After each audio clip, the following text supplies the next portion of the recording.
नालासोपाराजवळ truck आणि रिक्षाचा भीषण अपघात झालेला आहे। मुंबई अहमदाबाद महामार्गावर पेल्हार हद्दीमध्ये हा अपघात झाल्याची माहिती। रिक्षातील पिता पुत्रांचा जागीच मृत्यू झालाय। रिक्षा पेट्रोल पंपाजवळ वळण घेताना ट्रकची धडक। या अपघातात 2 जणांचा मृत्यू झालेला आहे। पिता पुत्राचा जागीच मृत्यू झालाय।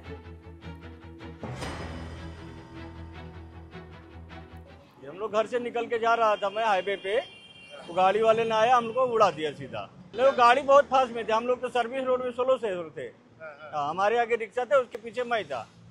हाँ, तो गाड़ी आया और सीधा हम लोग को उड़ा दिया, बाकी हम लोग कुछ नहीं मालूम। अशोक लेलैंड गाडी व रिक्षा यांनी जे टक्कर मारून रिक्षामध्ये पॅसेंजर होते, त्या पॅसेंजरना जे जखमी झालेत आणि बाईकवर 2 बाप आणि मुलगा सवार होते, ते स्पॉटवरती जे ना तिकडे संपले। दोघांचा मृत्यू झाला आणि इकडे काय सेफ्टी हायवेवरती दिलेली नाही आहे, काय यांनी काय केले नाही। नितीन गडकरी साहेब काय बोलतात की मी एवढं चांगलं काम केलेलं आहे आणि मला बाहेर गाववाले बोलवतात, तर पहिल्या पुरसतमध्ये नितीन गडकरी साहेबांना तिकडे पाठवून टाका।